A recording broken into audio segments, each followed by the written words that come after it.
हमारे जैसे लोग ईमानदारी पूर्वक कबूल करते हैं कि अंग्रेज का हम बहुत विरोधी हैं,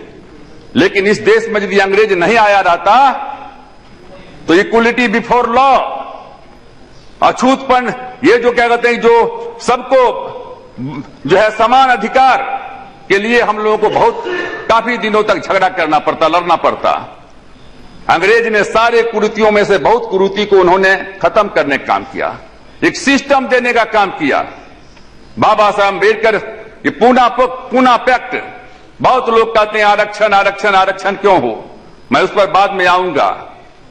लेकिन ये पूना पैक्ट क्यों लगाया गया था? अंग्रेज ने कहा था कि देश की आजादी मिलेगी, बाबा साहब अम्बेडकर ने कहा था हमारा क्या होगा। कॉमनल अवार्ड दिया गया था, कॉमनल अवार्ड, उस कॉमनल अवार्ड के तहत कहा गया था कि रिजर्व कंस्टिट्यूएंसी में 2 वोट का अधिकार होगा दलितों को, शेड्यूल्ड कास्ट के लोगों को। एक रिजर्व कंस्टिट्यूएंसी में सिर्फ जो रिजर्व कैटेगरी के मतदाता हैं वो अपने प्रतिनिधि को चुनेंगे, और दूसरा वो मतदाता को यह भी अधिकार रहेगा कि दूसरा जनरल क्या कहते हैं कि जनरल उम्मीदवार को भी चुनने का काम करे। इस पर हुआ कि देश में जो है काफी डिवीजन हो जाएगा, और फिर बाबा महात्मा गांधी जी को अनशन के ऊपर में जाना पड़ा अरबदा जेल में, और अनशन के बाद जो है काफी दिनों के बाद जो है पूना पैक्ट हुआ, और उसके बाद क्या कहते हैं कि आरक्षण की जो सारी प्रक्रिया है, ये सारी की सारी प्रक्रिया जो क्या कहते हैं कि लाई गई। इसलिए मैं आपसे कहना चाहता हूं, जहां तक सवाल है, सवाल ये नहीं है कौन हिंदू है कौन मुसलमान है, सवाल है कौन देसी है कौन विदेशी है। मुसलमान 2 थे, एक मुसलमान था इब्राहिम लोदी और एक मुसलमान था बाबर। बाबर जब आया था देश में तो बाबर के साथ में कौन लड़ने का काम किया था? इब्राहिम लोदी ने लड़ने का काम किया था। एक देसी था एक विदेशी था। देश की आजादी मिली, फांसी के फंदे को चूम लिया खुदीराम बोस हिंदू था,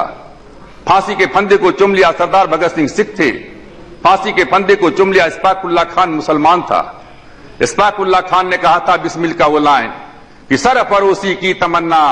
अब हमारे दिल में है, देखना है जोर कितना बाजुए कातिल में है, कह करके फांसी के फंदे को चूम लिया था। बहादुर शाह जफर मुगल सल्तनत का अंतिम बादशाह था। बहादुर शाह जफर को अंग्रेज ने पकड़ लिया था। अंग्रेज ने बहादुर शाह जफर से कहा था कि दम दमे में दम नहीं है, खैर मांगो जान की, ऐ जफर बस हो चुकी है तेग हिंदुस्तान की।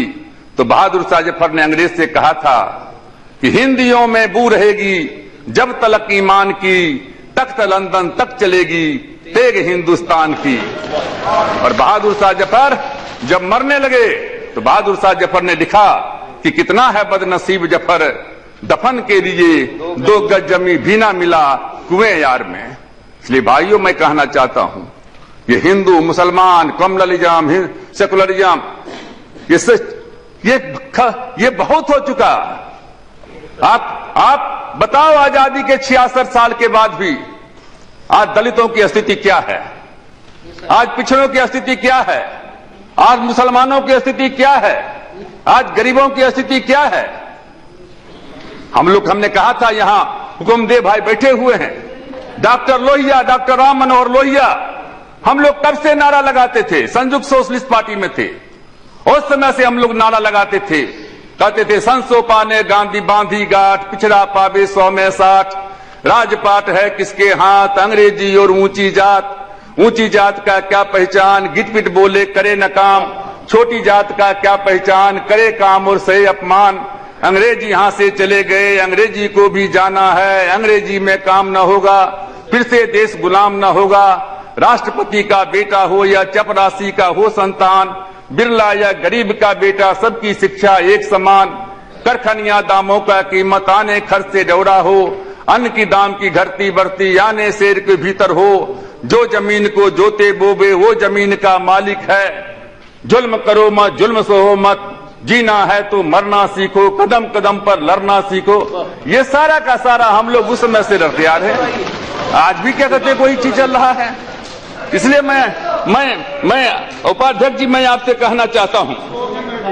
मैं आपसे कहना चाहता हूं कि संविधान, कोई संविधान कितना भी अच्छा क्यों ना हो, यदि उसे लागू करने वाले लोग बुरे निकले,